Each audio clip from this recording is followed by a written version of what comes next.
Today we're taking a look at Spider-Man the arcade game. So growing up I never got to play Spider-Man, but I always wanted to, and being a Spider-Man fan since I can remember, I was excited to finally give this a go. But is it worth playing today, and does it deserve a remake, is the question that we're going to try to answer. So we're going to go ahead and get right into it with Spider-Man.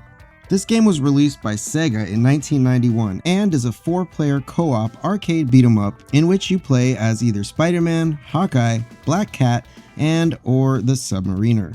Okay, so this game is unique because it blends the traditional beat-em-up style that you'll find in Final Fight, but it has moments where it'll switch in and out, and it'll put you into this side-scrolling platformer with shooting stages, kind of like Strider, if it was on a Game Boy. But I really think it's a shame that this game never got a home console port, because this game features a large variety of memorable villains. You'll find yourself facing off against Electro, you'll bump heads with Dr. Octopus, you'll battle Green Goblin, you'll defend yourself from the Kingpin, and you'll even find yourself fighting Dr. Doom. And for me, fighting all the villains was probably one of the best parts of the game. And the gameplay's simple enough because you get the classic 2-button control scheme that you'll find in most beat-em-ups from the time, and each character also gets to shoot projectiles like Spider-Man with his web and Hawkeye having his arrows, which these become actually especially useful when the level switches to that side-scrolling view.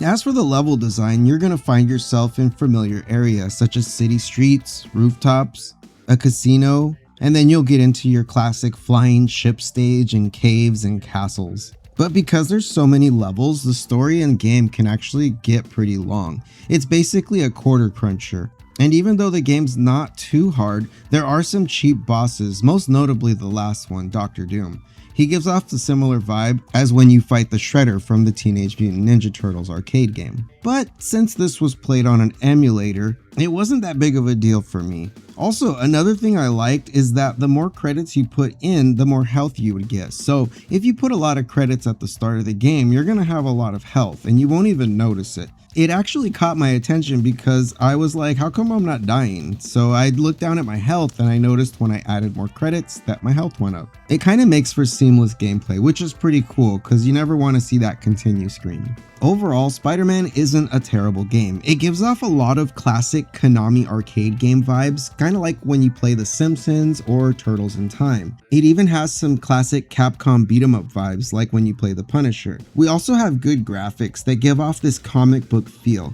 and the music is pretty good. It does have some hammy voiceovers though, but they do fit with the Marvel Spider-Man comic universe. Overall, if you've never played the game and you enjoy classic retro arcade beat-em-ups from the 90s, then this one's definitely worth a play at least once. But you're definitely going to feel that slog about halfway through.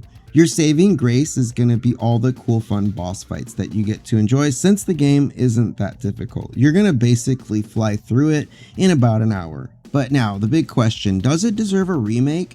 For me, no hesitation, I'm going to say no.